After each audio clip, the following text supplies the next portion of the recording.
Hello, everyone, and welcome to episode number 74 of the Pika Serenity podcast. I am, as always, one of your hosts, emallson, and joining me in the orange shirt, we have my co host, Anomoly, sporting Hello. his FC Bayern merch, Yes, of course. of course. Um, and this week, we are going to be talking about the first week of 9.1. Like, 9.1 has arrived, and that means that all of the PTR stuff we've been talking and speculating about over the past 2 months is on live servers, and in some cases, still being changed. Uh, which we A will talk a lot. little bit about. But yeah, 9.1 is here, and that is what we are going to be talking about today. Yeah, but so before we get into it, Emerson, one question, just real quick, in one word, how would you describe your first week experience in 9.1? One Chill, word. chill. Yeah, right. That's a good one. That's a good Yeah, one. yeah. I would And I would have said uninteresting would have been my word, but yes, chill also works. like, if I compare this to the release of patch 8.2, which I think is the most comparable patch in BFA, 8.2 was crazy, doing it, like grinding AP, grinding Yeah. reps in order to get the essences, just like huge amounts of grinds pulling you in like every different direction. Like, you need to do PvP for that one, and you need Mechagon for the other one, and you need Nashitar for the Benthic gear. Yeah. So you were doing like four or five different grinds that were like really, really impactful on your character power. Um, as opposed to now where like there's two things you can grind. There are two reps you can grind, but the only thing you Hmm. get from them is sockets. And there are other sources of sockets this patch, so it doesn't feel like I'm not. Even if there weren't other sources of sockets, they're so bad for Brewmaster that I wouldn't feel compelled to go and grind it. Like, I'll get there when I get there. Yeah. But especially Yeah. since you can get sockets from Torghast, um, I'm like not very interested in grinding that.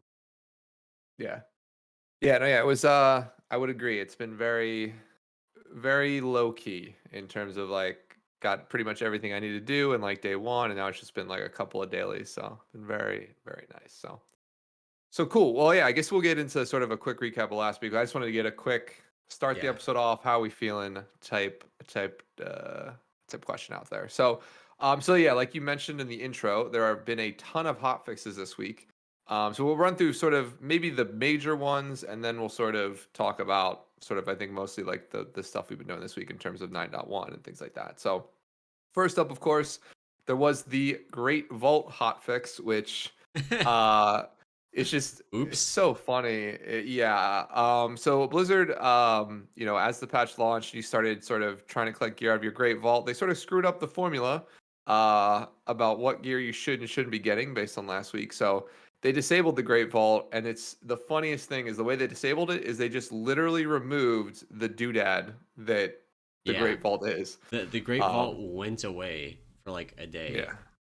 Yeah, which was funny. They left all like the geometry in, so like you could still like walk up the little ramp to it, and you'd see people sort of floating there in Orbos. But yeah, so they removed the Great Vault for a day or two to fix it. So Did that was good. did you get Um, anything from your? I didn't actually get a chance to click it before they disabled it. Oh, okay. But I did get, yeah, I did eventually get my items, but yeah, I didn't get a chance to click it early, so I got I was done Stygia with when it. I got to click. Nice. Yeah, I think I got also Stygia, like, yeah, I'm something not sure what worth I it. expected at this point in the patch, to be totally honest. But Yeah, it's been a long one. It's been a long one.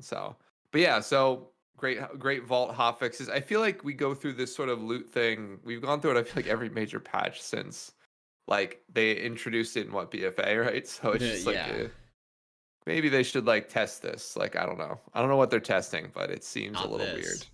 Yeah, that's for sure. We did get some other hot fixes over the course of the week. A bunch of hot fixes actually to Korthia. Some of them being like the treasures now last a little longer. So Yep. we'll probably talk about this in a little bit more detail when we talk about Korthia. But there's treasures everywhere in Korthia. You want to click them because they contain items for like the rep and for quests and stuff like that. But they were only lasting about 5 to 10 seconds after one person clicked it, and a lot of them are in trees and like in like some geometry puzzle, like jumping puzzle places. And it's always fun as you're trying to jump up that tree, watching somebody do it before you clicking it. And then as soon as you get up there, it despawning you as you have like the little cast bar to open it up. Right. So Or people doing stuff in the Rift, where there's like 4 caches in there that you can get every day. Um, and like when you go in there with a group, like literally having to coordinate, okay, nobody click it until everybody's here. Now everybody click it because it only lasts for 5 seconds. yeah. I feel like going back to tuber farming in Fellwood from Classic, right, where you get a whole raid. As long as everybody clicks at the same time, everybody's good. But yeah, so they made some changes there. They also made some changes to some of the daily quests that are out there. There was one daily quest, uh, which you had to loot an animal on the ground. I forget it something was it, but the problem was is that they were global loots or sorry, global spawns. So basically, as soon as one person clicked, nobody else could click it or it despawned on you. I You see. needed 8 of them, and the spawn rate was very low. So I remember doing. I luckily for me on my main, I got in there right around reset time. It was very quick. Took like all of 2 minutes, Yeah, but I took my shaman through. I did it after the hotfix, and it took about 2 minutes. Gotcha. So I did it on my shaman before the hot fix, but after the initial turnover, and it took me a good solid 20 minutes, 20, 25 minutes to Yeah, click 8 of them. And that's with like group hopping, jumping into groups, like getting one or two from that group. I ended up just like camping one spawn, which I knew where it spawned, and just would like click it and hopefully it worked. So, yeah, um, but yeah, so tons of hot fixes in that area from a treasures perspective. Some of the quests are just sort of probably just a little bit of like balancing around actually seeing a bunch of people in the zone now and how the zone reacts and things like that. Um, so yeah, so that's sort of the hot fixes era for Korthia and some of the early stuff.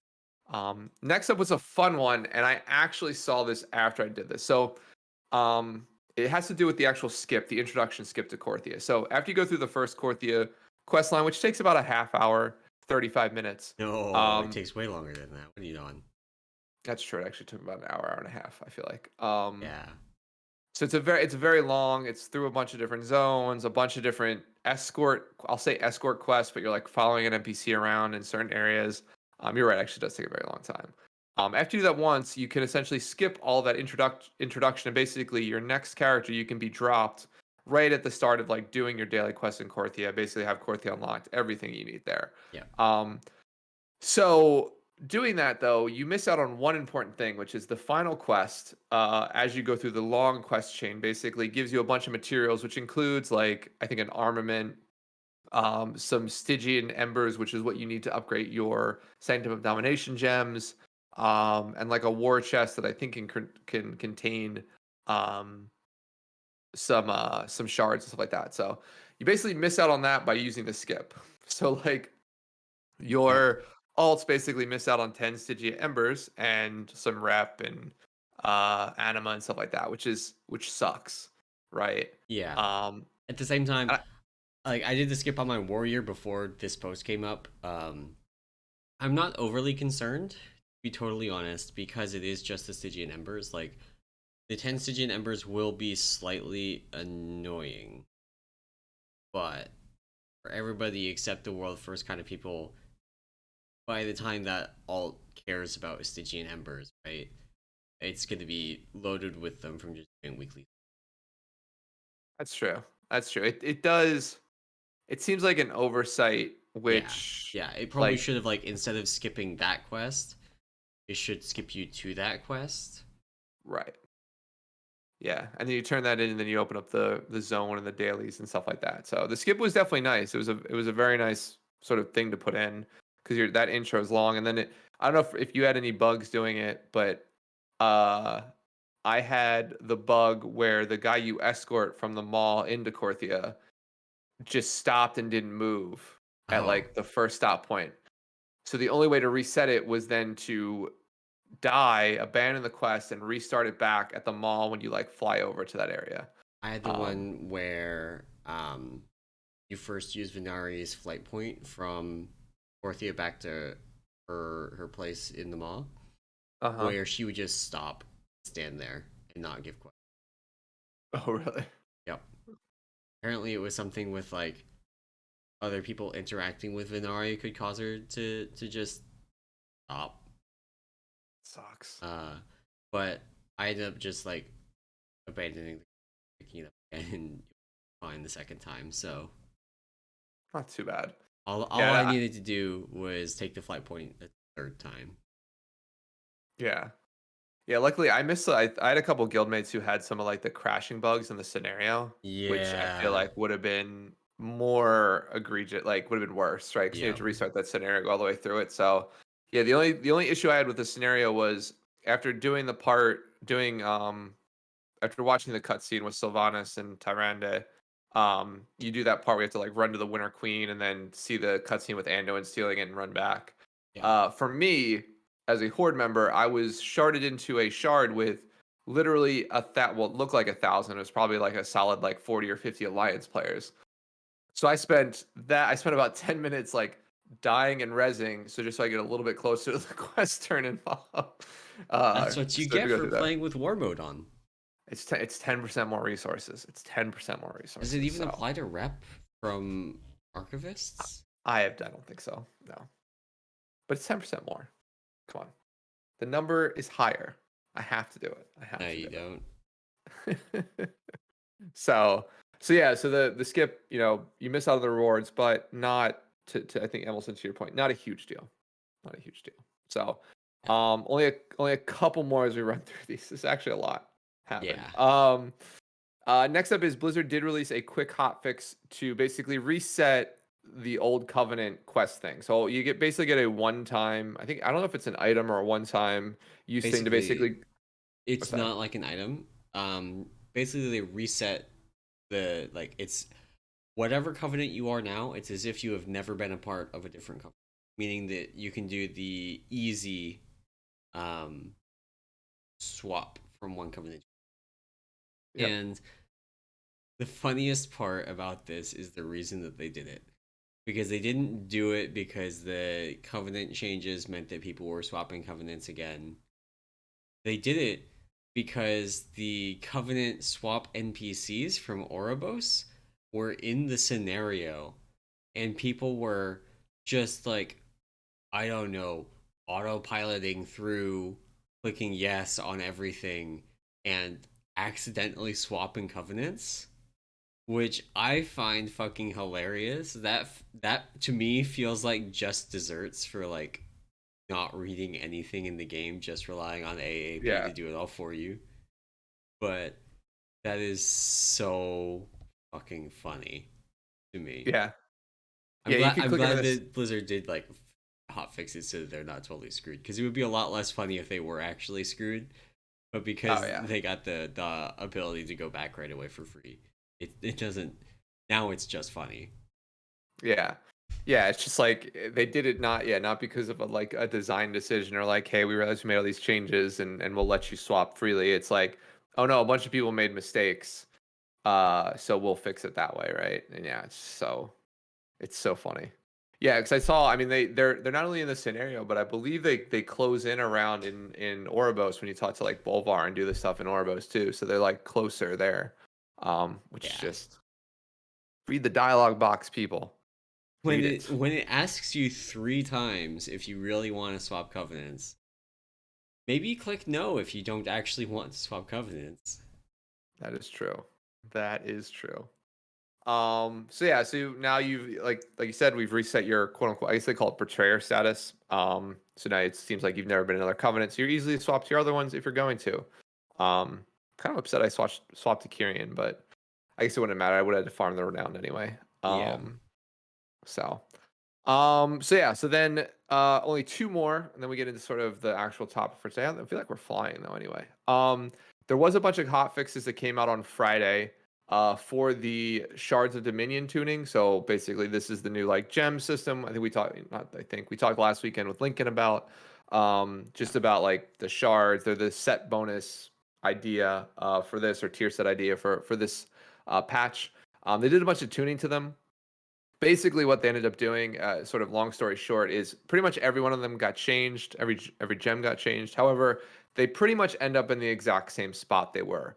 So what they've done is basically smooth the curving. So like you don't start at such a high power level with your level 1 gem. Yeah. You kind of slow, like you started a little bit lower power and you slowly curve your way up to the final gem. The final gem, level 5, didn't get really any stronger or weaker. I think in a few cases they might have made some final number tweaks, but The frost damage gem got nerfed on its fifth. gotcha. The unholy and the blood ones did not. Gotcha. Okay, so they did rein in They actually Frost a little bit. buffed the unholy speed gem. That's fun. Want to go faster. I think the Leech Gem also got buffed too out of blood. At all Did you're levels. right? So Yeah. yeah. Um so yeah, thanks. Lincoln mentions that he was responsible for the ice or the frost DPS shard being nerfed. So Why is that one nerfed? um Don't uh, understand it. from an ad perspective, more than likely. I guess I'm like assuming increased all damage, so yeah. because none of the none of the raid encounters, I guess, kind of Sylvanas. KT has it. Sylvanas, I KT guess, also. does too up until the last phase. Yeah, Oh I don't know. yeah. It's a really weird one to me. Mythic Um, Plus I think was probably the bigger issue, like Lincoln that's mentioned. probably true. Yeah. But yeah, so I mean, shard like just sort of curve smoothing. I think across the board, you start with a little bit lower power and increase at the end of the day. So probably a good change. That way you actually feel maybe the gem upgrades now as you get, you start a little bit lower and work your way up. So, um, which is sort of like a direct difference. Than did they didn't do this with the what was the last thing we upgraded? Were essences upgraded, right? Essences were. And essence, like the upgrades were fairly like low, if I remember correctly, right? Like there wasn't a Oh, huge. that there was a huge Oh, there variance was. in it. So like conflict and Pretty sure strife that. had pretty like rank one was not that much worse than rank.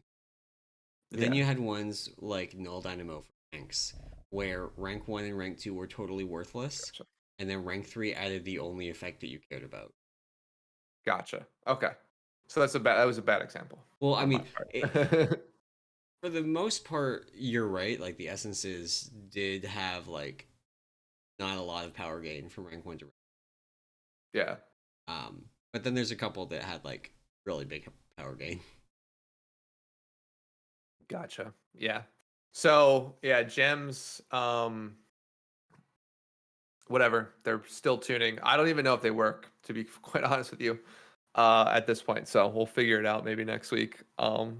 So and then the final update for this week was I think yours called The Legacy of Braun. And I don't what like I know that we have a question this week actually specifically directed toward me about Braun. I actually don't know anything about this. Was Braun so like so what is going on? on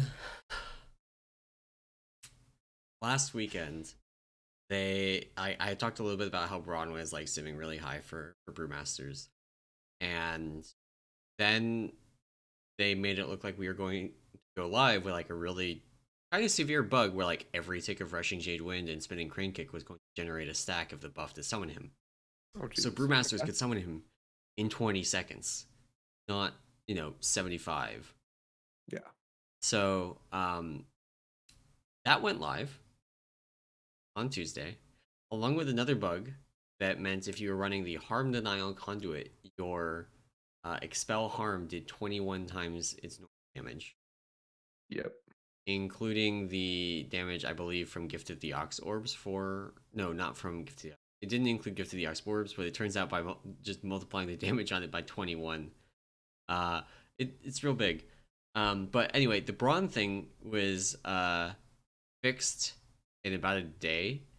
But through the course of it, like I've run and rerun The Sims so many times now, and Braun is still not currently 100% working for brewmasters in SimC. So something to be mindful of when you look at raid bots and stuff like that. Um, Braun currently sims slightly behind Marileth for Necrolords, but it's actually like not all the way up to speed. It is still stacking too slowly after they fixed the bug on live, and then also subtly changed its behavior from what it had been previously. So it's kind of a mess, but uh, yeah, it's been a wild week because we went from like Braun being 250 DPS more to Braun being 700 DPS more Jesus. to Braun being now like Sims at like 30 or 40 DPS lower. But he really probably should be about 100 DPS higher. Once Hmm. we get the Sims in order, it's a whole big mess. Uh, So that's a roller coaster of a yeah, gosh. I'm excited. I think that's probably a good just sort of what is the word I'm looking for? Not analogy, but a good like snapshot of how this patch has gone, I feel like. Where like yeah, it goes from like you realize one thing on a Monday, they hotfix something, you figure it out for Tuesday, they hotfix it again. By Wednesday, you're now totally confused about how this should work or what they're doing. right. And then like you basically throw your hands up until Friday when they get done for the week, and you're finally like, I can spend a couple days maybe trying to figure out what they're trying to do here with this stuff. So Yeah. yeah. So, this bug, the original bug that went live, had been introduced on PTR like a month and a half ago, right? And it had Yeah. been fixed. So we weren't gonna like my initial Sims didn't use it because it had Yeah. been fixed, and then it got reintroduced at the last minute, and then it got fixed again, but now it behaves slightly differently. It's just a absolute roller coaster. Yeah. And the worst part of it is like the main reason to stay Kyrian for me was because of how good Braun was. And he's still going to be like slightly higher, but now I have to decide if I actually want to swap Necrolord. I don't think I do. I really don't think I do. But yeah. Yeah. That's just oh Blizzard. Blizzard. But yeah, it's been a that's funny, a roller coaster. So that's why I mean now I understand why like a bunch of people were talking about Braun in Yeah. even Yeah, at Mistbeam that chat. point in time when he was like 700 DPS ahead, people got the A little memes went crazy. off. Little crazy. Awesome, awesome. Well, I think that's it from a recap perspective for this week. If we missed something, we'll probably pull it back in. But I think what I wanted to spend most of this episode about was really just talking about what's new in 9.1, right? Right. Which to be fair, we have an hour. We're probably gonna get through this in like 15 minutes, but we do have some very good questions at the end, so we can talk about that. But no, I'm kidding.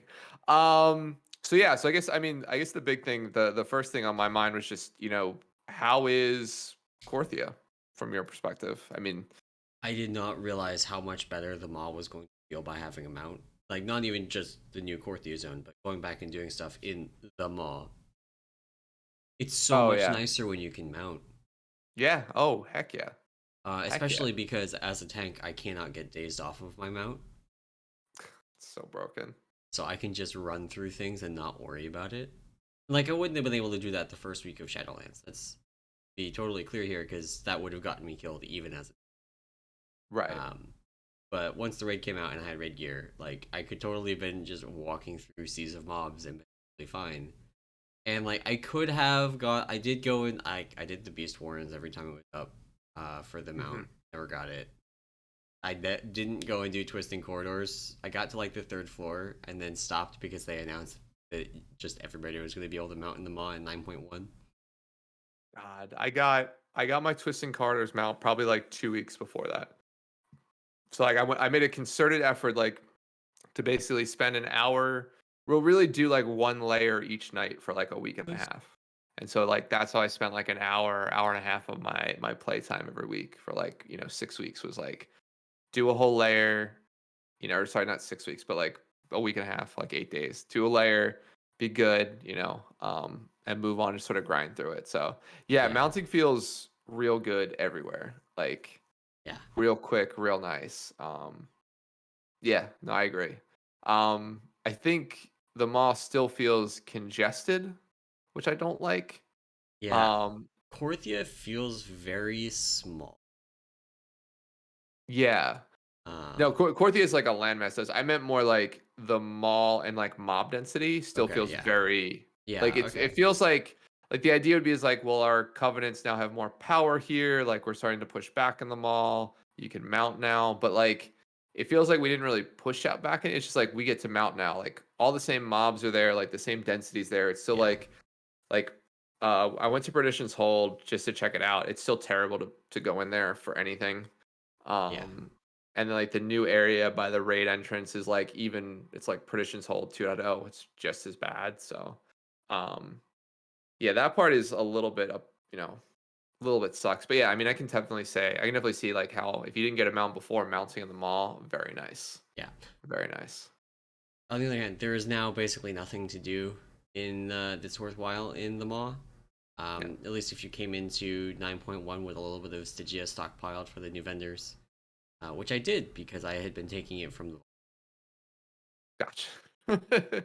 Yeah. Um, I mean I did mall dailies for a while, even after I maxed out rep. So I had like something like 30 or 40,000 Stygia Geez, all banked I up. have So 4,000. okay. Yep, yep. I bought Not one nice. socket and that was it. Gotcha. I ended up fully buying sockets on two of my characters, on my paladin and my monk. Uh, and plus having The thought 40k after hurts that. me. Plus having 40k after that because I thought I might need more for like the shaman. So I had enough to get a whole nother set on the shaman if I needed it.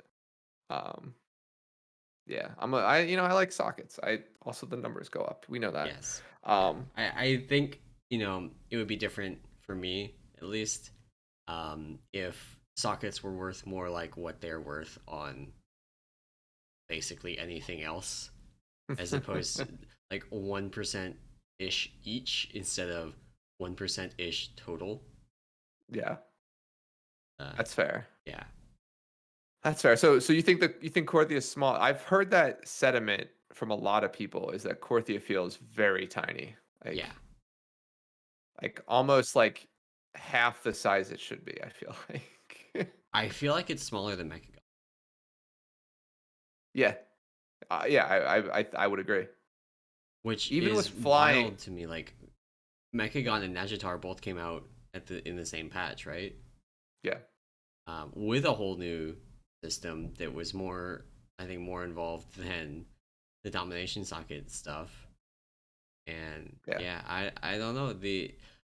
I'm curious to see what the dungeon's going to be like, next week. But it really feels like there's not much in this patch besides raid.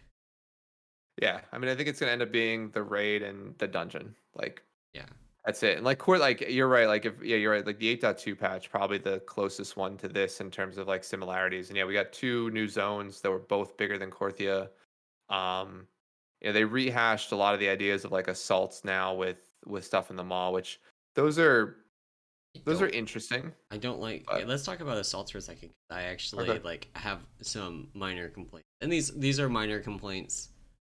Um, I don't like the like do 4 quests, then do this long RP thing with whoever is leading the assault, like doing the Moonberry Okay. stealth thing. Uh, Really?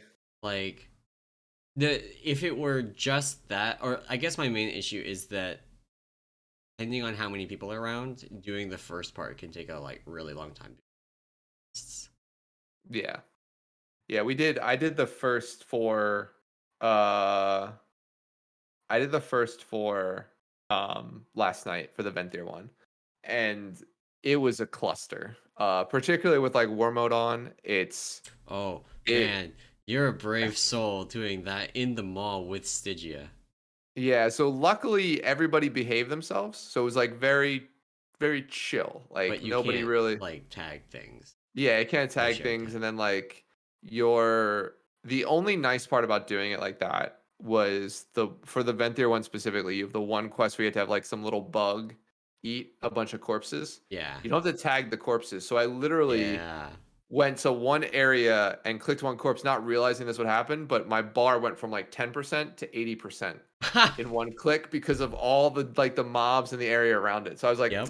doesn't seem this bad.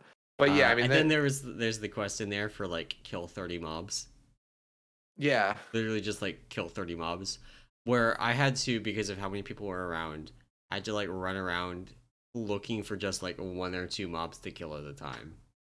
God. That one took forever for me to do. Yeah.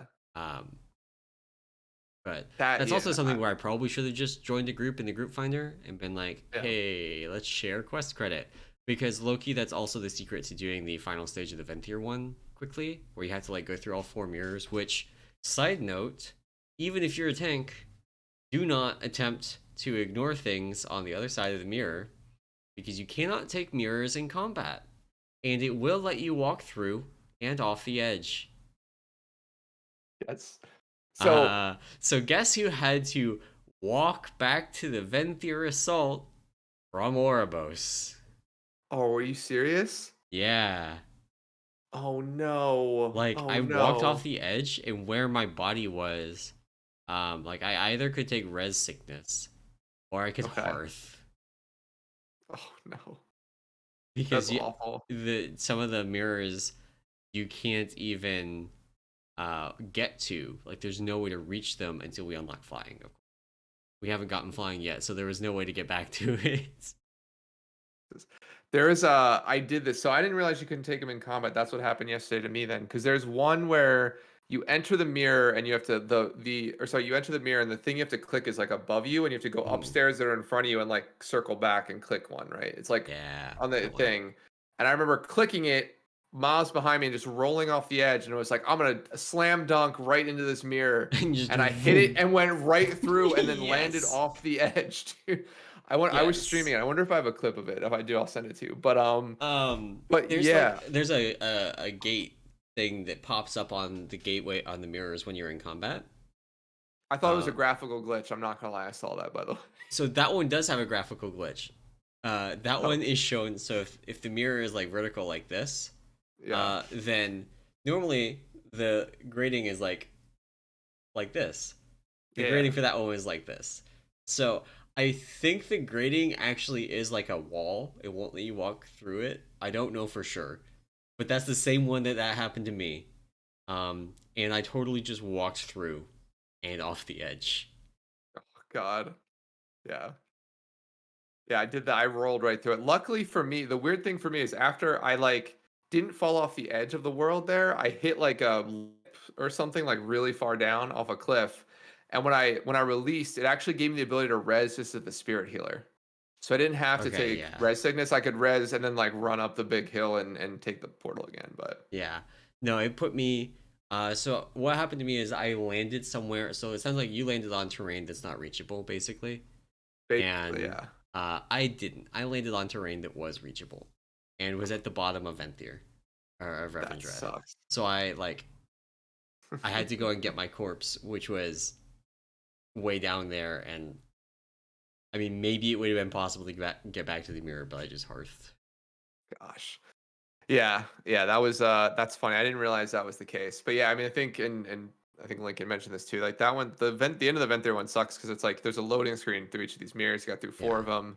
So there's 8 loading screens. Yeah, Apparently, that you one. do share group credit on that one. I didn't do it in a group, but apparently you can just have like one person go in each and do the thing and come back. Oh.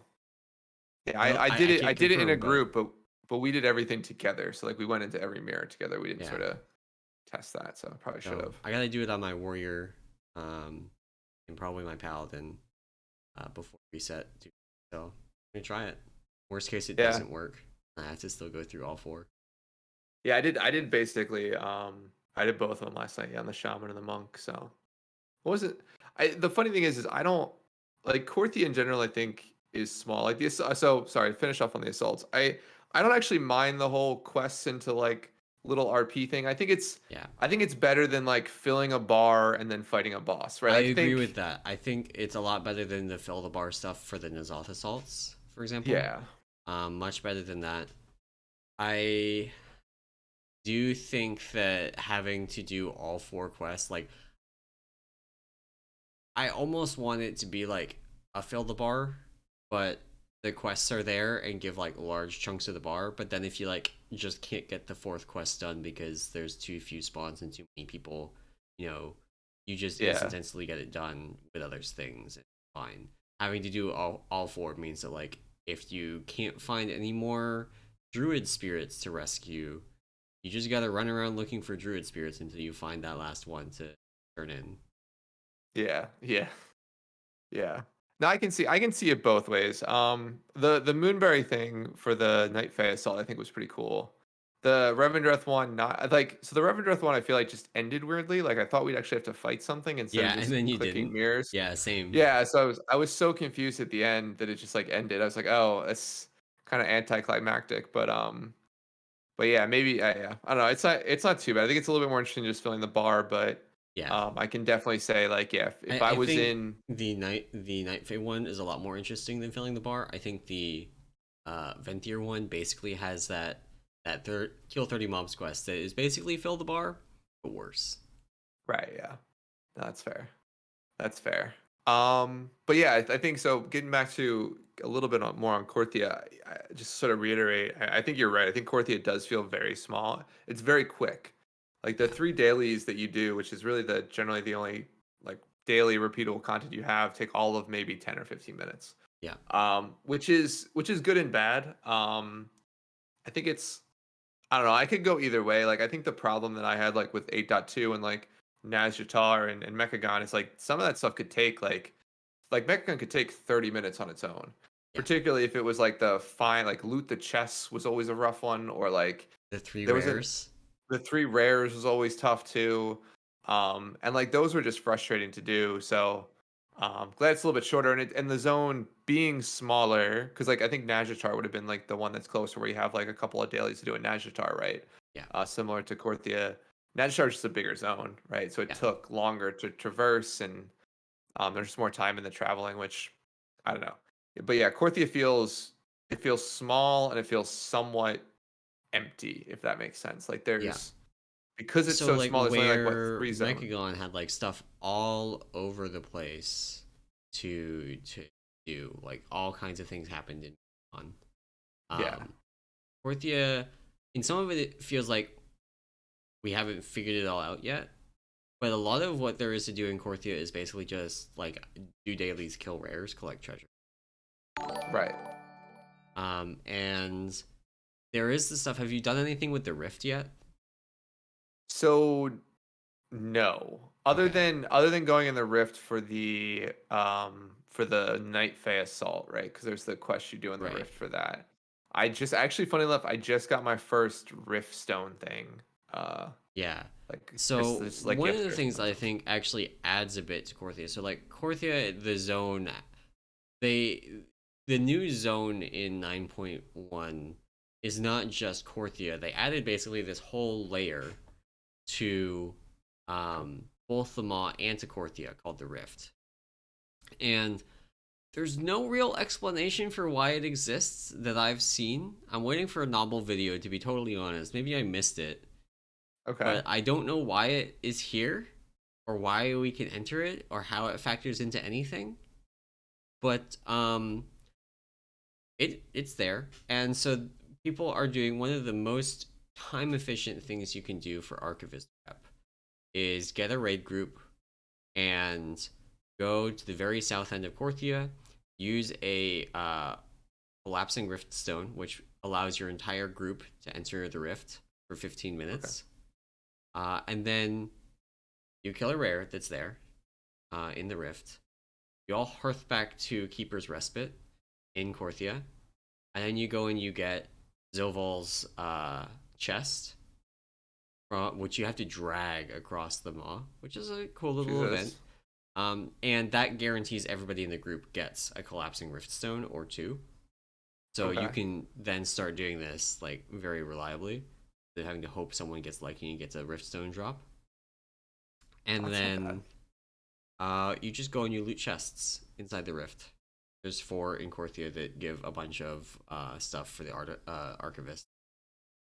Gotcha. But it's like there's rares and treasures and things like that inside the rift. Okay. But so it's like it on the one hand, like Korthia is very small, but there's this second layer to it. But also Makes access to the second layer is like time limited. You got 15 minutes when you enter the rift to do stuff.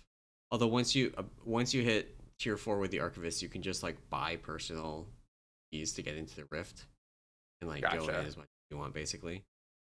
Gotcha. So Interesting. Yeah. I mean, I've done very, I've done, I've seen the portals that you can click on to go in, but I haven't actually yeah, gone in. yeah, you Um, need like a green keystone to go into the portal. gotcha. Gotcha. Interesting. Yeah. I mean, they definitely don't explain that very well No, for I like had what no you're doing idea. there. Like, I actually think it's kind of cool to have some things in the patch that just are discovered that people Yeah. just find.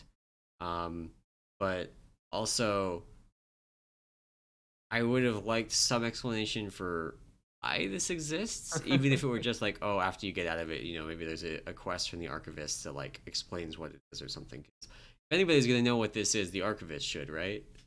Yeah, exactly. Exactly. So, no, agreed. Cool. Yeah, I will have to check that out. I know that there's a bunch of stuff, not a bunch of stuff, but there's stuff you can do in there for like one of the hand mounts, Hmm. which is the thing that I'm most excited about is those hand mounts. Have you seen them doing Uh, rock paper scissors? I have not yet. That's their I've seen a mount couple. special. One of the Oh, guys in my really? guild got lucky and got one pretty early. And he was like, I hated this mount until I saw the mount special, and now it's the best thing ever. Because it plays rock, Nice. paper, scissors. It's great. And it changed it's not just like playing rock, paper, scissors and always picking the same one. It Yeah, yeah. actually like picks a different one. Oh, So that's so cool. so you can literally like do rock, paper, scissors with someone and just like both of you hit mounts. That's awesome. I'll have to check it out. So, but yeah, so that's sort of, I guess that's fair. It's an interesting area to explore. Anything else on Korthia before we sort of? I wanted to talk a little bit about Torghast and a couple other things before we get to the end here. But anything else on Korthia that you wanted to point out? So I mentioned like when you asked at the start of the episode, how the patch had been, and I said chill. The reason I said that is because you don't need to do either of the reps in court. Like I'm doing the dailies because they aren't very time intensive and they aren't frustrating, unlike doing stuff in the maw. Hmm. Um, but you don't need to do anything in Korthia to raid in 9.1. Literally there's two rewards that are relevant to the raid. Sockets, which you can get from Torghast, which we're about to talk about. And then there's Yep. an eye level 220 domination socket piece for your armor class 1. And so that can help you potentially fill in a slot and get a 3 set earlier than you otherwise would. But Gotcha. that's it. Yeah. That's all there is. Yeah. It's pretty light, I'll say. But yeah, you're right. Chill. Very And that has chill. meant that, for example, this is probably the first patch in a long time for WoW that I did not spend my whole weekend like doing course Oh, on the really? new Oh, patch. nice. Nice. Yeah, I mean, the only thing I did, I think, this weekend was, yeah, the daily stuff, did the assault, and then I actually did like a bunch of Mythic Plus on the Shaman just to get that gear. So, Yeah, um, cool. All right, well then let's talk a little about the new Torghast. So Blizzard, of course, released an update to Torghast. A couple of quick things is like they're adding additional layers. So now we have layers 9 through 12 coming in, so above 8. And they've 9 was released this week, 10 with next week's, and then the rest is sort of one new one a week. Um, they've added a little bit some changes, so there's only 5 floors now. yeah, Basically, there's still 1 and 2 are still the same, so 1 and 2 have mobs on them. 3 will be your sort of vendor floor. 4 will have mobs, and then 5 will be a boss floor. So you basically end up with 1 less mob floor, which is cool. So the runs that are being a little bit quicker. yeah, Um, they've added a new like blessing and curse system, yeah, which I think we'll talk about a little bit, which I think is really interesting. So like your curses, of course, I think they're going to add ones as you get higher in difficulty. yeah. So they'll be very similar to the old torments, like that A were a part lot, of certain layers. a lot more interactive than the old torments.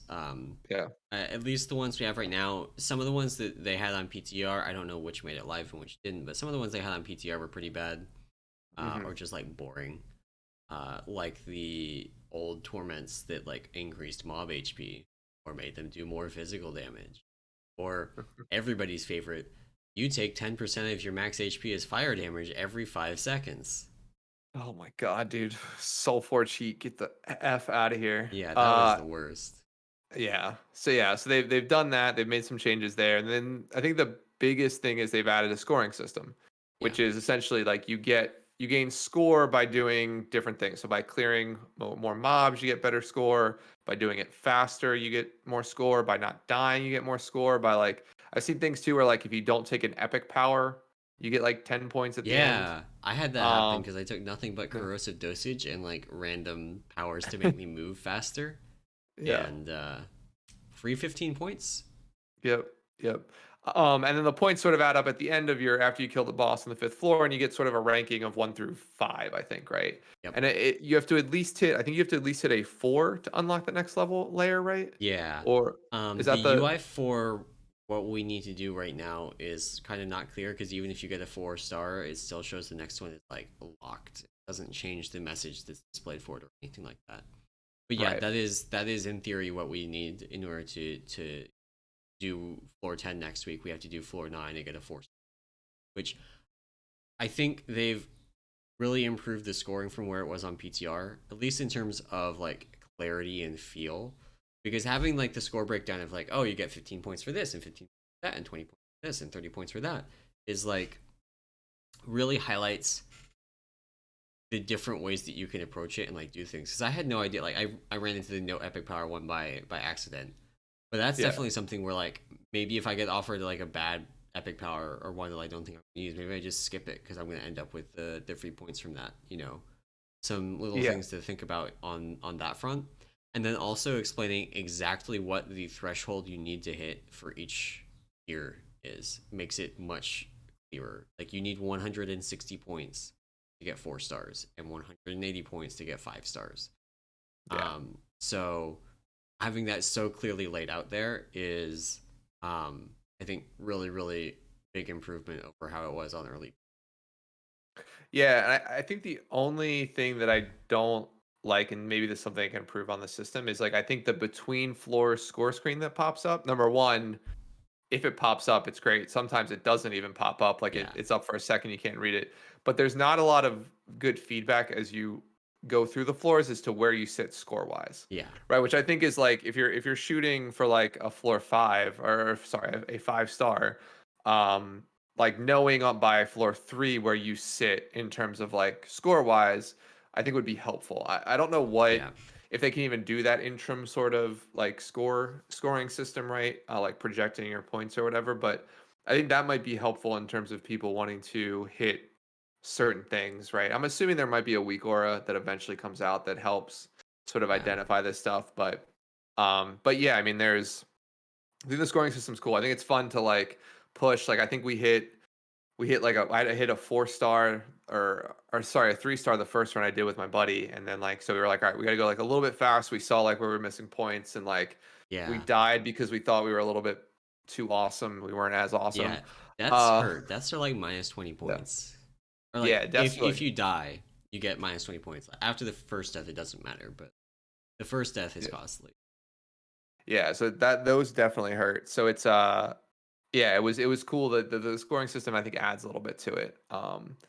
And then tied to the scoring system is like the new not tied to it but sort of alongside is also the new tower knowledge and like talent tree piece, which is basically just like the horrific visions talent trees, just copy and not copy and pasted, but like basically lifted and shifted to sort of work with Torghast, which Yeah, you get to like now you get like at the end of every run you get tower knowledge. You can use those tower knowledge points to get upgrades, which basically make like you get like an extra blessing, so you get like an extra buff at the start of your run, yeah. which will be active. You can auto loot, which is the best one. If you don't like, I saw somebody That tweet was about like breaking things. really, That I was didn't notice. breaking things. Um, so basically, there were people that picked up that upgrade that if you didn't loot the mob, you would get a like special item. Like you remember the player XP items that Yeah. you could get mailed to you from doing dungeons and stuff like that. It was like that, except that you couldn't loot it from the mail. So it's just permanently in your mail, unable to be Oh. looted. As well as like some people were reporting that it caused them lag and stuff like that. But I have a feeling that's probably more of an add-on thing Yeah, uh, yeah. Trying to read the than a mail. WoW Yeah. thing. But yeah, That's it funny. was. So that one is not totally free, uh, but it's still very as a ranged individual. Well, I guess I don't play much range. Like Mistweaver is range, but I hate clicking. Hate clicking to loot mobs or like running Yeah, backwards that somebody killed something behind me, right? Or something ran away and died. So yeah, that's pretty cool. But yeah, so you have your upgrade tree now with tower knowledge. The one thing about tower knowledge I think is kind of annoying, and I don't know if they fixed this, but I know that there was a post up earlier this week, particularly on WoW, and I heard some people talking about this, is that your tower knowledge is capped per week. yeah, However, there's not like a running increase. So like I forget what the cap is. I think it might be around 200, 250-ish, right? yeah. Uh, Um the way it looks like it works, and I speculated about this based on the PTR tooltips way back when as well, is it looks like it works like Valor. So like oh, this okay, week so we you'll be can able to get like 200 something. Next we can get like 500. Week after 750. You know, that's the way gotcha. it looks like to me. It uses the exact same tooltip explanation as Valor does. Structure. Um, Gotcha. so that is my understanding of how it's going to work. But speaking of which, so you mentioned that you got the auto loot thing. What else did you get from the tower knowledge? Like what route did So you go? so I went 1-1-1. So I did tower Oh, knowledge, or I think, yeah, I did tower knowledge, blessing, and then like the speed and haste increase while you're empowered. And then I got one of the ones on level 2, and I forget what it was is. it It the might have been remove one a of the curse one? I think it was a remove a curse one, Yeah, yeah. Yeah. I went. So yeah, that's my current build. I just tried to use points. I didn't really Yeah, min yeah. max it. I went deep in the blessings. I got two blessings next week. I'm like 20 points off of being able to get the third one. Oh, nice. But I actually really like how blessings played out. Um, What's the second one? So I know the first one is like a stacking buff you get for killing, right? Is that how that one works? The rampage one? so it actually varies from wing to wing. Oh, okay. Gotcha. So I'm trying to remember what the second one was on the wing that I did. I know one of the ones that I had was like the tooltip is very vague and it said, rescuing souls is worth much more, but also decreases your stamina. Hmm. And if you read the tooltips, even for the buffs, like what it does is it triples the value of all of the souls you rescue. So I was Oh, hitting like over 100% increased agility and stuff like that. Um, and then it also pairs that with every soul you rescue is like minus 1% stamina, except that the buff is implemented wrong. It's minus 1% of your base stamina. oh my God. So it's like nothing. So it's Yeah, like so I literally, had like yeah. minus 30% stamina and it was removing like 80. Yeah, like 80. Oh my God. It That's was so it's hilarious. basically free. Yeah, That yeah. was pretty cool. I wish I were playing something that actually scaled with primary stat in terms of damage. That would have been nice. But That's funny. That's hilarious. that one Yeah. that one was neat. I'm trying to remember what else there was. Uh Yeah, like the one that I got, the rampage one, which is like, yeah, you get a stacking. I think it's a stacking like damage buffer. Actually, it might be movement speed and haste again. Um, like the empowerment, but it's like every mob you get one stack. It's like worth like four, I don't know, like 2 or 3%. The next stack is like additional one. So, Yeah, and it's got like a 12 or 10 second duration on it. So, yeah. yeah, the blessing system seems cool. It's just another progression, right? Like tower knowledge, I think is interesting. Like I'm always a proponent of like clicking points into things, Mm-hmm.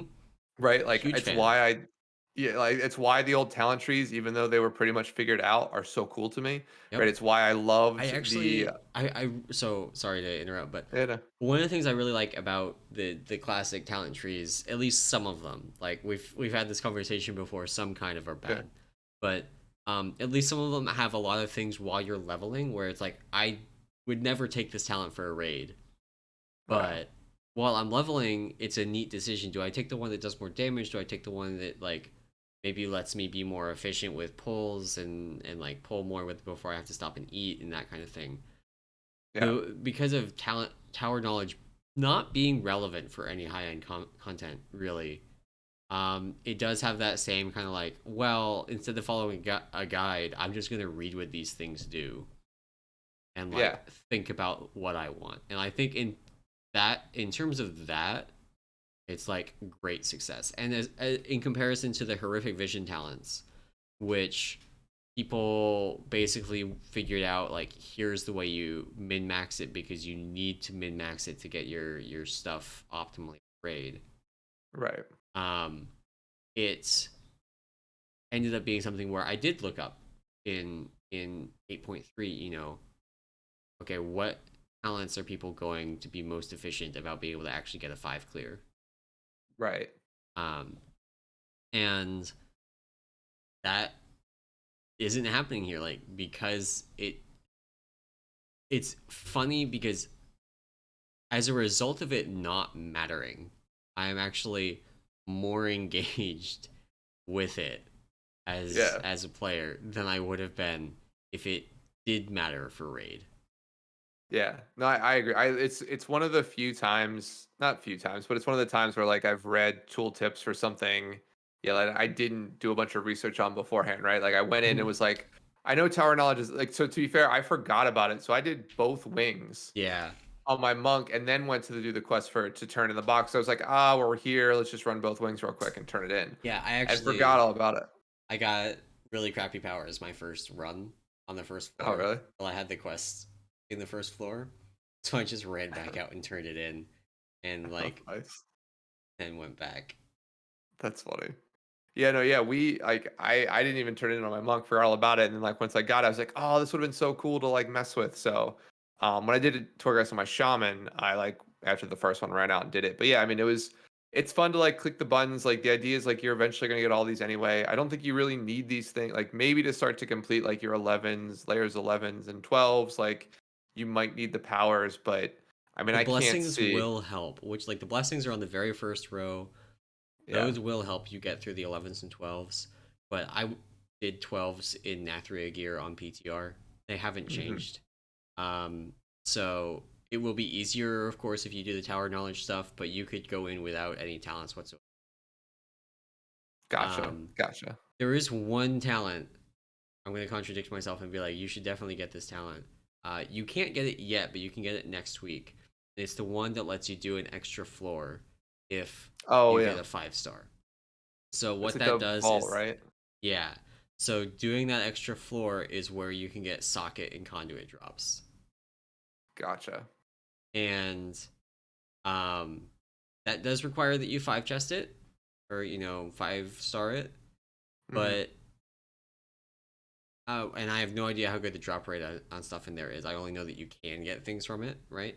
Hmm. But that's definitely something that like I'm not going to be running Torghast over and over again to like 5 star things to get it, but I am expecting to be able to pretty reliably get 5 star, and like maybe I'll get just randomly YOLO a socket every week or two from doing that That wouldn't be too as like a bad. side bonus from doing Torghast. Yeah, yeah, yeah. That wouldn't be too bad. Interesting. Yeah, I forgot about that one. A couple of people in my guild were like asking about it, so I actually looked it up. But yeah, I mean, I think I overall, I mean, Torghast, I think the new version of it is a little bit nicer. A little bit less time spent in terms of like clearing mobs. The scoring system makes you at least care a little bit about what you're doing and sort of moving through it. Yeah, Um, and the tower knowledge is, I mean, like we said, like that type of stuff I think is always cool. I think Um, I wasn't super hyped about the Torghast changes, but where it ended up, I am actually kind of looking forward to going in on my warrior and paladin and yeah. messing around with it. Although I really, really wish they had added along with this some new Torghast power to go with it. I still Yeah. really want them to just do, start doing bi-weekly Torghast power dumps. It's like we're adding 3 new powers this week. They're for, warrior, mage, and hunter. This week we got priest and paladin, warrior again, and just like dump new powers in because why not? Yeah, I mean, this the cynical person in me says like whenever they mention, oh, we're gonna make add to this or make changes to it, like over the course of an expansion, I always take that with a grain of salt because Uh huh. like Uh huh. it seems like with most systems they just like here's what you get, run with it, like, and they Azurite don't. being like a key example where they like iterated on parts of the system, but didn't really iterate on the Azurite powers, where we got like 1 new power per class Yeah, in 8.1, and that's it. Yeah, yeah. So I mean, I'm assuming like anima powers are going to be very similar to that, where we have, but I don't know. I still think I had fun doing Torghast this week. Like Yeah. it was fun to go back in there to mess around. So that was cool. Um, cool. Anything else on Torghast? I do think it's in a better state. I still do think I think the biggest thing, like I said, is just I want them to keep adding new powers. Like throw new powers Hmm. in every couple weeks in the hotfix. Yep. Yep. Yep. That's fair. All right. So one final topic before we get into some of our final sections was just really just. I mean, actually, it's kind of two pieces, but did you? I guess the first question is, did you raid this week at all on the No. monk? No, you didn't. We did Okay. not raid this week. What we did instead is we had a strategy meeting on Friday to go Gotcha. over mostly heroic, but also a few of the first mythic bosses, so that everybody Gotcha. was on the same page for it. Um, but also like my guild raids on Friday, Yeah. so we are like I definitely punted on Sylvanas Phase 3 because we have such little information. Like we Mm-hmm. have the bugged pulls from Phase 3, but that's Which it. yeah. And I don't know how much faith to put in that. Um, Yeah. so we are going to be looking at like Sylvana's videos from Tuesday and Wednesday to figure out what we're doing on Friday and Sunday. Um, That's but fair. yeah, we did a strategy meeting instead of rating this week, and some of that is because go and do Stone Legion generals again. We got we actually rated. We did one. We did our raid Thursday this week just because Tuesday patch day we weren't Yeah. sort of expected to get it. Plus, I think we haven't rated on a Thursday in literally like Mm-hmm. 4 months. I think at this point. So it's sort of like get people back in that mode. And we just did four, right? We did the last or the four to Sire, and it was fine. I mean, it was fine. I played Mistweaver on Shriekwing and Sludge, and it was whatever. Um, so yeah, I'm more excited for the new content. The funny thing to me is that I realized today that I literally didn't progress the final three on my Mistweaver, so I have no idea how to play. Like I'm very much the type of person where like I need to go through progression to learn like when to hit my buttons, and because I Yeah. didn't do that, like I have no idea when to hit my buttons. So like every pull is an adventure. Like Yeah. We definitely. so So we did when we cleared last week, or worked on it last week. We also did just one night last week instead of our full 2 nights, mhm. because it was the batch. Yeah, I think people And are, I definitely did notice one thing that I think we're going to change for next or for the end of this tier. Really tell people not to swap to covenants that are bad in anticipation of the patch, because we definitely had a couple people that swapped to covenants that are good now or good in a week when they get their legendary or whatever, right, right, but right. were bad in 9.0, like noticeably extremely bad. Oh um God. and that definitely, like, that, looking at some damage breakdowns on Stone Legion generals definitely hurt a bit on the damage front. Damage wasn't why we didn't kill Stone Legion generals, although it might have made it easy. Yeah, yeah. That's funny. That's funny. Um, but cool. And then I guess the only other final point was I don't even know if you have any comments on this, but what were your thoughts on I guess 9.0? Like as a patch, as an intro patch, how do you think it went? It's such a weird thing because like, I think, like, from a raid standpoint it went great. PvP I can't speak too much to, but I did way more PvP than I had, Hmm. traditionally. And I actually really enjoyed doing RBGs, and I am planning, like I said, I'm gonna plan to do RBGs on my monk Yeah. this tier, uh, and try and get some PvP gear like that. But Okay. Okay. the other systems that were introduced, like world quests, are almost not a thing anymore. There's not a lot of world content. Like I didn't do them all. Let's be totally honest. Yeah. To be 100% clear, I got a single socket on my monk, and that's it. So I did do the Venari rep grind eventually, but not the way most other people did, at least Yeah. at this CE level. Um, and then the only other systems really are Torghast and Covenants.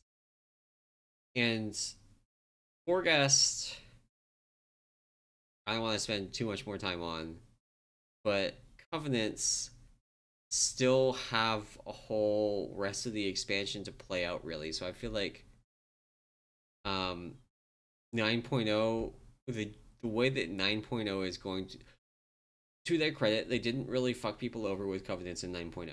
There weren't any like Yeah. major swings that completely redefined what was the best Covenant to play. The closest was probably the nerf that Hunters got to Wild Spirits. Um, Yeah. but yeah, it was. I think the way that 9.0 is ultimately going to be judged is on Covenants. And we have a bit to go Fair. before we can do that. Raid was great, though.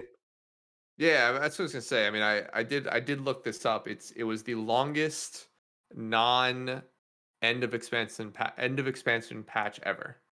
I'm not surprised. So yeah, I think it was like at the number of days it was live. So very long time, but I think yeah, it was probably also one of the best opening rates, which is I Yeah, think to its credit, like Denathrius is like definitely.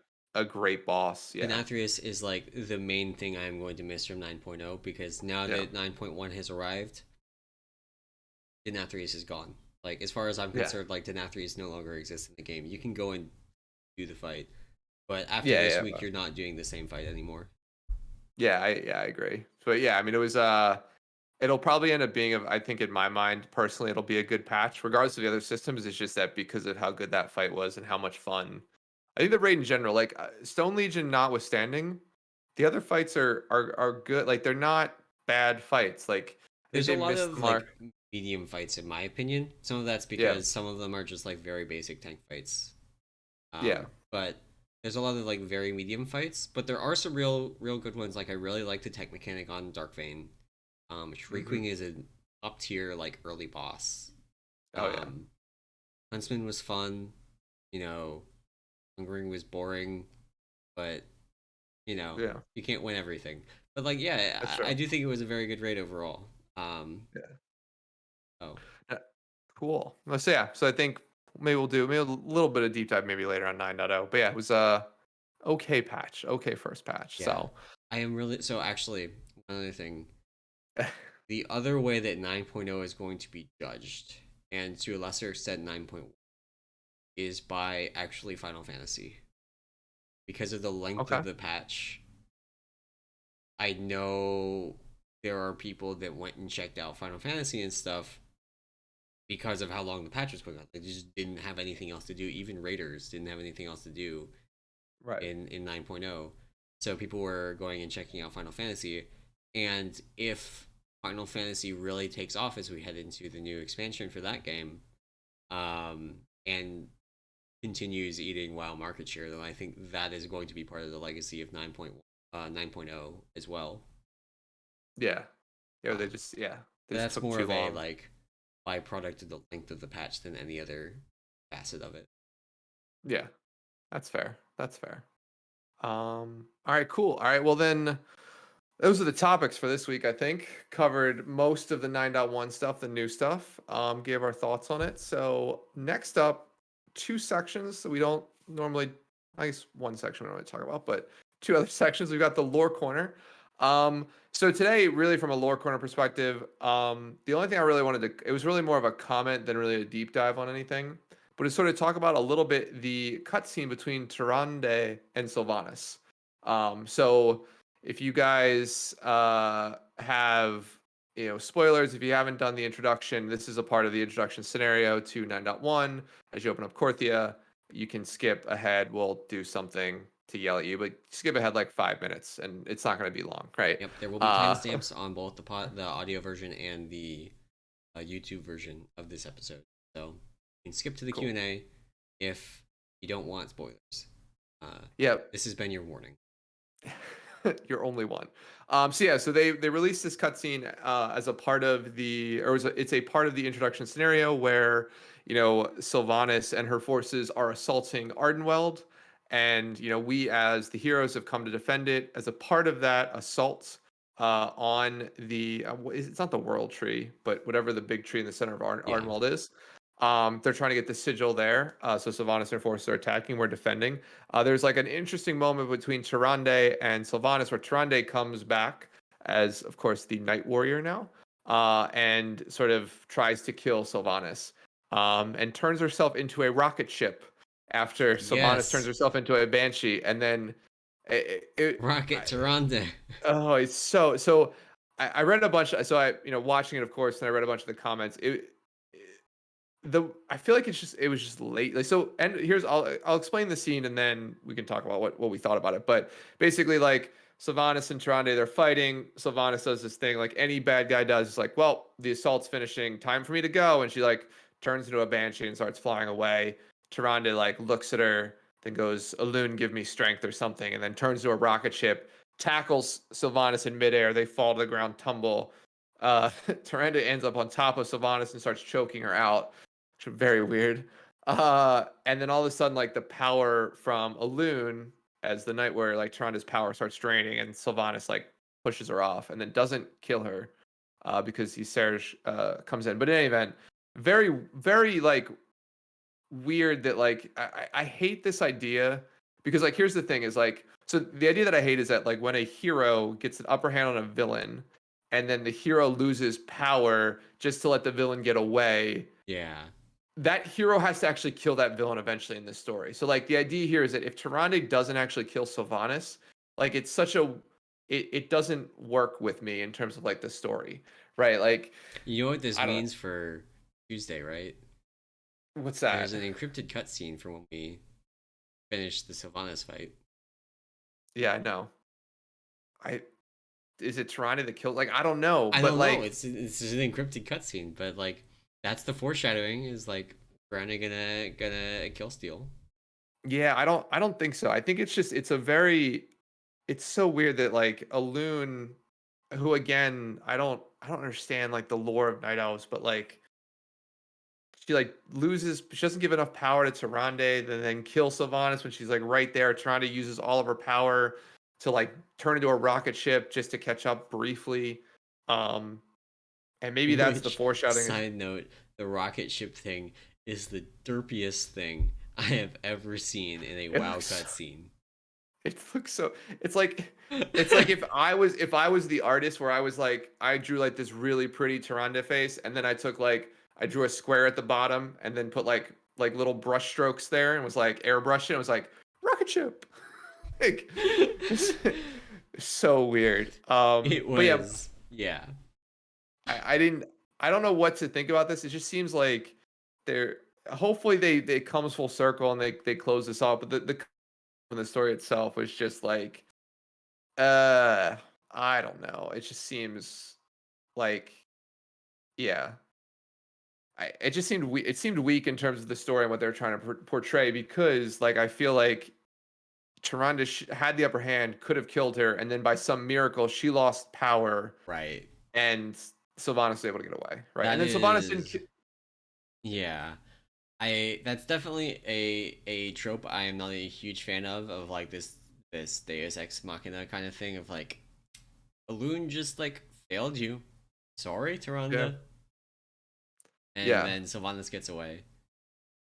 yeah. Which, I mean, maybe they're setting up like the whole like vengeful Tyrande, or like the fact that like, well, I don't know, because like now there's a bunch of other theories where it's like, well, because Tyrande is being fueled by vengeance, then Alune doesn't align with what Alune wants, so she like took the power because Tyrande is now no longer trying to like stop her people from being attacked, or like, you know what I Yeah. mean? She's now like all about personal vengeance. So I don't know, man. It was a very weird, like the choking scene. Of course, there's a bunch of memes about that, which is just, you Yep. know, the internet's a weird place, man. It's just a weird place. I don't know, man. It coming right off the tier where we had on like a bunch of uh like horny stuff in the soul render fight descriptions on PTR. I don't know, man. Maybe they're not reading too much into it. Yeah, maybe it is what, I don't know. Maybe it is what it is. But So CM Handler in chat says, I think the cutscene did well to show Sylvanas' power falter a bit. That's the first time we've seen her vulnerability. That is true. That is the first time we've really seen someone like actually beat up on Sylvanas since Wrath. yeah. Um, But at the same time, I think that like beat up is a very strong, like, Word for what happens. yeah, like I mean, like the fight itself between the two, I feel like was very well matched. So like, I don't think either of them. I guess Tyrande did get sort of the upper hand towards the end of the before she turned to a banshee. Sylvanas turned to a banshee and flew away. But like, that's the only point, right? Like the whole tackle and choking, it felt more like Sylvanas was just like buying her time, like being like, all right, well, I'll let this happen for like 10 minutes and then we'll go next. Um, so yeah. So, but, um, but yeah, it was, I think it is what it is on that one. We'll see the rest of how this lore plays out. I'm interested to see how this story ends. Apparently the whole quest chain's available out there. So if you really want to know the ending, you can. I'm going to wait, see these cutscenes, see how Yep. the rest of the Covenant campaign plays out. But this is just an interesting one to me. I'm not, if Tyrande doesn't kill Sylvanas, I'm going to be a little bit upset, I feel like, or a little bit not exactly excited about the rest of the story. So, um, but cool. That's your little lore corner for this week. Um, and now we get into the Q&A section, which I'm really excited about today because we actually got some good questions. Uh, like very good questions. And I feel like only leaving 12 minutes to get this done does a little bit of them a disservice, but we'll try and answer these, I think, as best we can. So again, Q&A section. If you guys can send your questions into Emallson and myself. You can ping us on Discord, tweet at us, yell at us somewhere, maybe on Peak. I don't know if you read the comments to your stuff. I don't really read comments there, I but do. I you can yell. get actually pinged by that every time I get a comment. Nice. Nice. Well, I get an email every time you leave a Wowhead comment on any of my guides. You can ask questions there. We'll ask them here. But in any event, we've got 3 questions today. First comes from Kate, who at the time had the name Bronze Saleswoman in Discord, and they ask directly to me, Anomoly, when are you joining in and becoming a Namobron? Uh, and well, never is going to be the answer to that. And now with the nerfs, doubly never. Feels bad. Was never going to be a Brawn person to even start with. So So is uh, what's your monk now? Is it still Necrolord? now it's Kyrian because I'm going Called Arms. Okay, I'm going.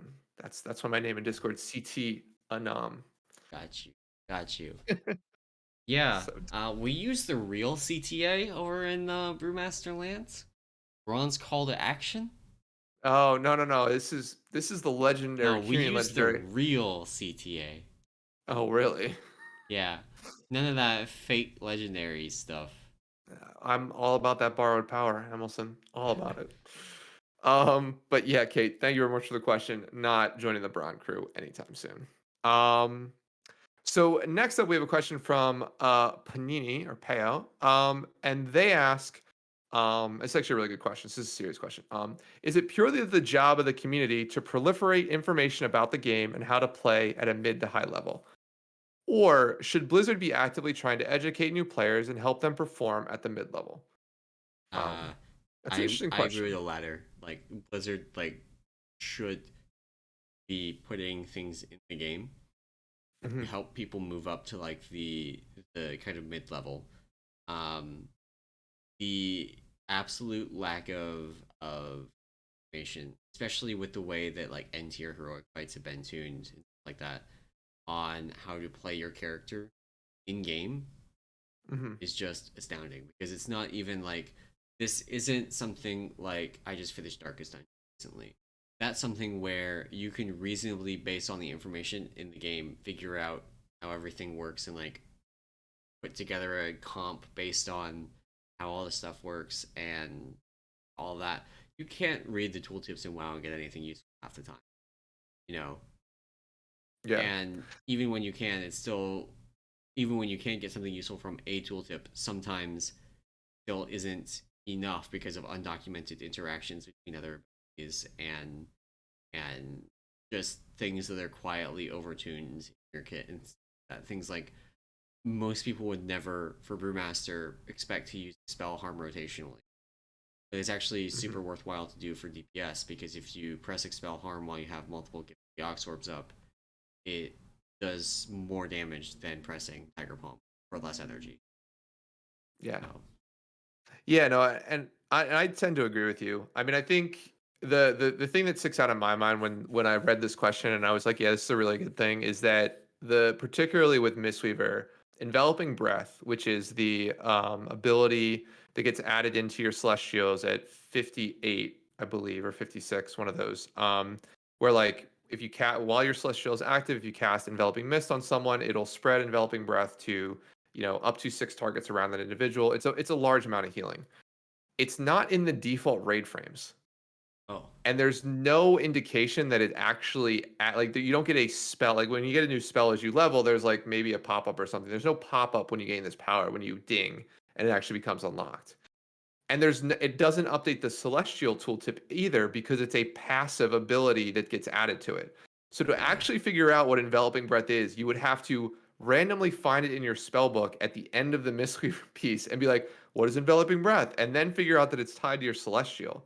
So what we found, which is absolutely crazy, and it's why I actually made a video and put it on my YouTube channel about enveloping breath, was Volk was doing some analysis on a bunch of different logs, like for Mistweaver and other stuff, and found out something like, I forget his number, something like 30-ish% of all mythic logs from Mistweavers had zero enveloping breath healing. So a third of your mythic raiders, like or logs from mythic raiders, right? Maybe not a third of the raiders, like didn't have any enveloping breath healing, and it's a massive power increase to our celestials. So So in I my don't I don't mind, even know what that is. yeah, well, yeah, it's you have a celestial and you want to cast enveloping mist as much as you can to spread this massive. It's like a throughput cooldown, right? It's just a Okay, okay, ton of okay. throughput healing. Yeah. Um, and like the idea is that like yeah, I agree. Like Blizzard needs to do a better job of explaining this stuff because if Blizzard thinks so to me mid-level player is someone who is clearing heroic and dipping their toes into mythic, right? Like I think that could be I think that's very a much a good like mid-level target. Something like yeah, uh I think this is a place that WoW can learn a lot from Fantasy. yeah, Like as part of leveling in Final Fantasy, you are required, like it's part of the campaign quest that you have to do to level. That you have to go and uh do basically proving grounds. Like you have to hmm do the proving grounds to progress, and you have to do them at like level 20 or 30 or something, not level 90 or whatever it was. Quad. yeah. Yeah, so I mean, I think Blizzard does an absolutely terrible job of explaining their game. I think tooltips is like one way to look at it, but then there are other ways to look at it, like where they just don't explain certain bugs, right? Like in today with Mistweavers, there's a bug where Resplendent Mist and Jade Bond, which are two conduits we have, can't be used together. Yeah, So Jade Bond gives you cooldown reduction whenever you proc Gusts of Mist Mastery, right, or Mastery Healing, and then Resplendent Mist is a conduit that increases your Mastery Healing. And what they did, they put this in the patch notes, which is surprising, but they said Resplendent Mist now works with Invoke Chi healing because the healing from Invoke Chi is based on your Gust of Mist. yeah, The problem, what they also did was they made it so that Invoke Chi Gust now also reduce the cooldown of your Celestials, which is good. yeah, Both good changes. So now you're thinking, put that together, reduce cooldown plus more healing. No, no, no, no, no. If you have Jade Bond socketed, Resplendent Mist does not work on the healing from Chi. So like, it's a wasted conduit socket, and yeah. they don't tell you this stuff. So I mean, I think I it's think a lot of that, honestly, is just the continued insistence on building these big borrowed power systems. Like yeah. any new system is going to have bugs. Um, that's just kind of a fact of life. The fact that they load us with so many of them, there are such big parts of our kit for the expansion, means that those bugs end up being pretty. Yeah, yeah, and I think they don't do a very good job of being. And this probably I think comes back more to like communication by Blizzard and how they're not the best at it, right? In general with their player base, but I think the other thing is they don't set us up to be they don't set the player base up to play the game well anymore. And I think I don't know if it's just to your point, there's too many borrowed power systems, too many new systems. They can't build that sort of baseline. Here's how to play the game tutorial, right?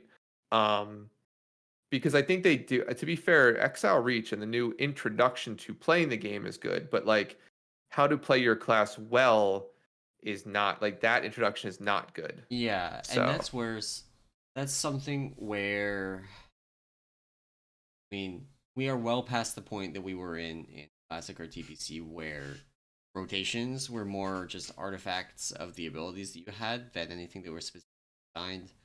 We know that they mhm, designed rotation.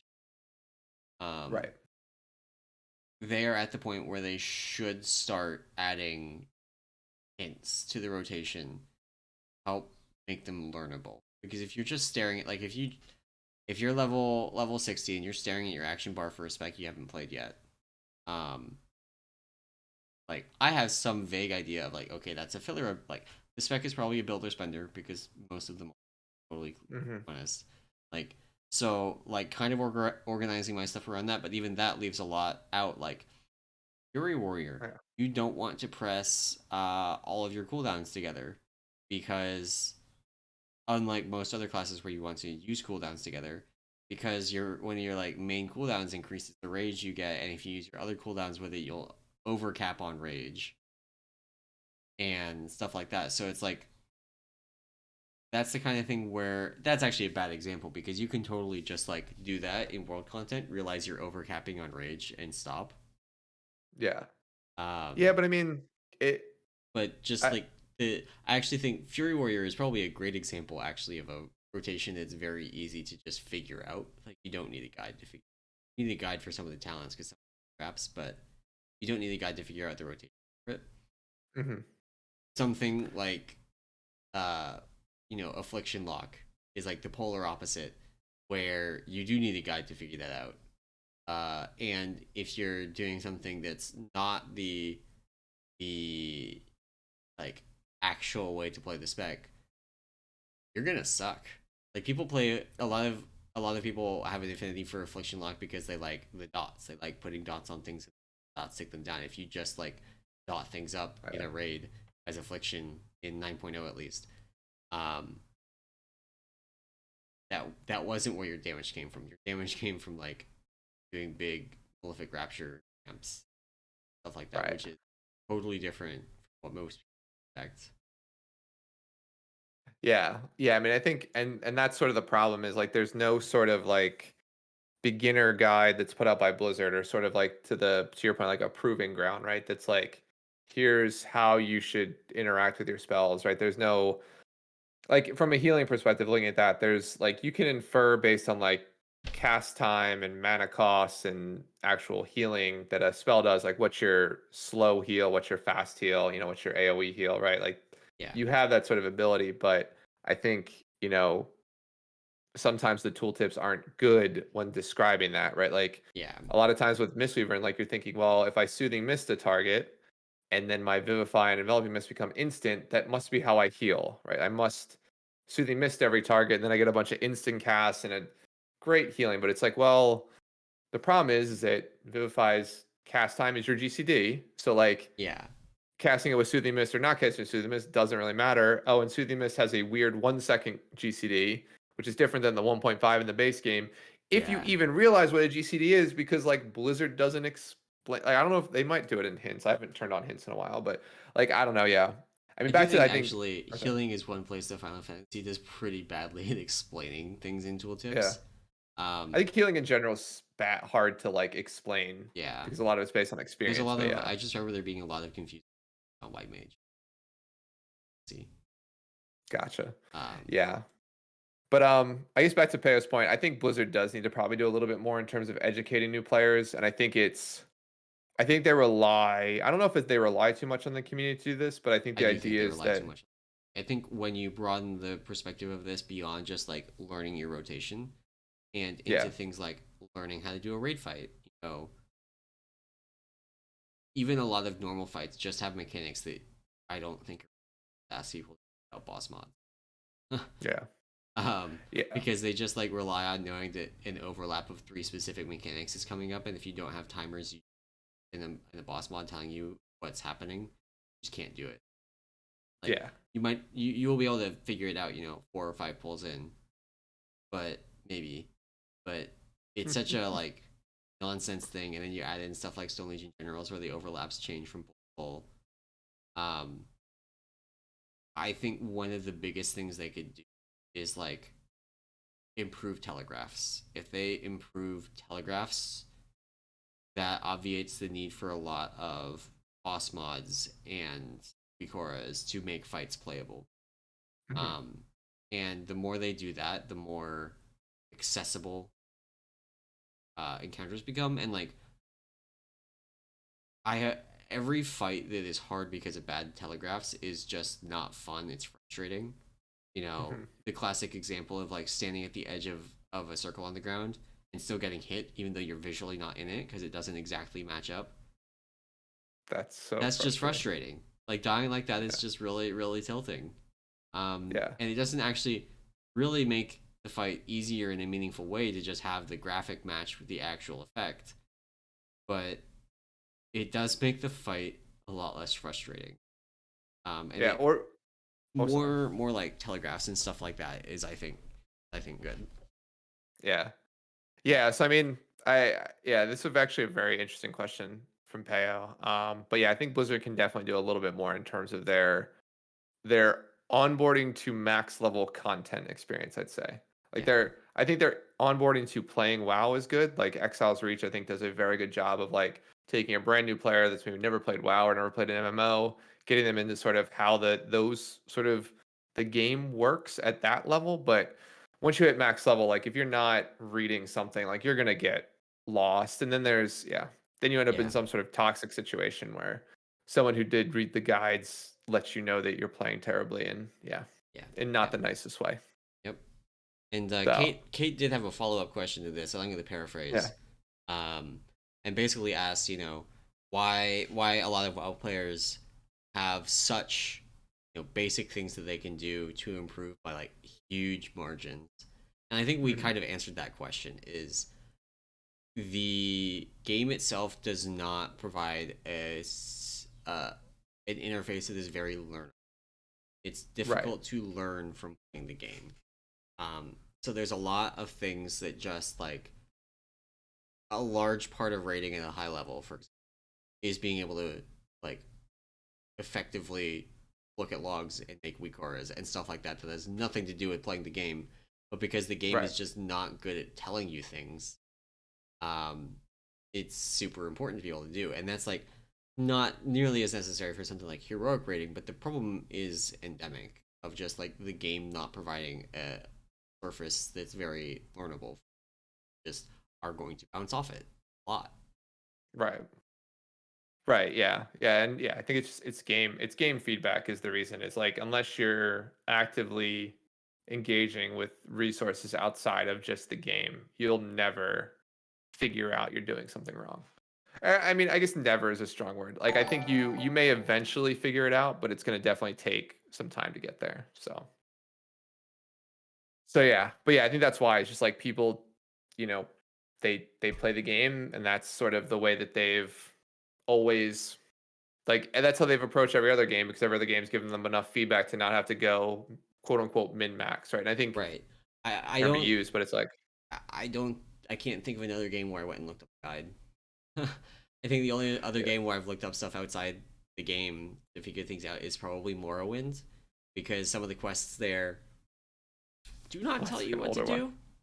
Yeah, yeah, And that's and I mean, a 20-year-old game at this point. yeah, and I mean, to be fair, I've definitely done it. I've done it personally in other games, but I think it's been more of like not like it's been to the point where I'm at the game where it's not like how do I do a basic thing. It's more of Yeah, like, all right, I want to now do the like Factorio is a perfect example of this. Like I want the perfect red science production balanced like thing of yeah, factories. What does that look like? Because I don't yeah, want to figure out the ratios myself. yeah. Right? I just want the Or something perfect like balance there. if you tried to get in like Supreme Commander is this reasonably old at this point RTS game that Yep. still has a big fan community, and if you want to start playing that competitively, like you're going to be looking a lot of stuff up outside the game just to learn how, what are the stats of this, what are the, because there's a lot of that game where playing it at a level that can like crash can the AI, you can Yeah. just like do the macro level stuff, but you have to start microing things to competitively, and learning what units can even effectively be microed is a whole other thing. Gotcha. Yeah. So yeah, so I think that's the biggest difference is just that feedback loop and the fact that Blizzard I think somewhat relies on the community to sort of explain what they're doing and even to a lesser extent help them fix issues, which I guess is a good thing, but I think a lot of times they put things out there and People don't have expect the ways that people break things, right? people have always joked that the WoW UI is made by the community, the real WoW UI. Yeah. Um, I and agree. the base UI has gotten better in many cases by absorbing popular add-ons. Um, but there is definitely truth to that. Yep, that's for Um, sure. and I would go as far as to say like the WoW community helps build the boss fights because the way most people experience the boss fights is not by themselves; it's with the aid of boss mods, and Yep. they change the fight. No, I agree. I agree. So, But awesome. Well, we are going a bit well long over. here. Yeah. Almost So 7 minutes over, and Anam's got some kids to go and take care of. So we are going to go ahead and wrap up this podcast. Hope you all have enjoyed listening, and if you have, you can go and support us over at patreon.com/Pika Serenity. That supports this podcast, all of the guides and stuff that are up on Pika Serenity, which I know I still have to update the Brewmaster Covenant stuff. It will be done in the next couple of days once we get finished figuring out all the nonsense with Braun. Um, and all the other work that we do over on the Pika Serenity. And of course, if you don't want to or aren't able to contribute through Patreon, you can always come and join the Discord and come and hang out in one of the many lounge channels with people that are playing the same spec in the game as you are, same role. Uh, Brew Lounge is one of the best tank places. okay. Tank places. Also the best lounge, but one of Hmm. the best tank places in WoW community. So, but that is going to be it for our episode today. Thanks again for everyone for listening, and we will see you next week. Bye.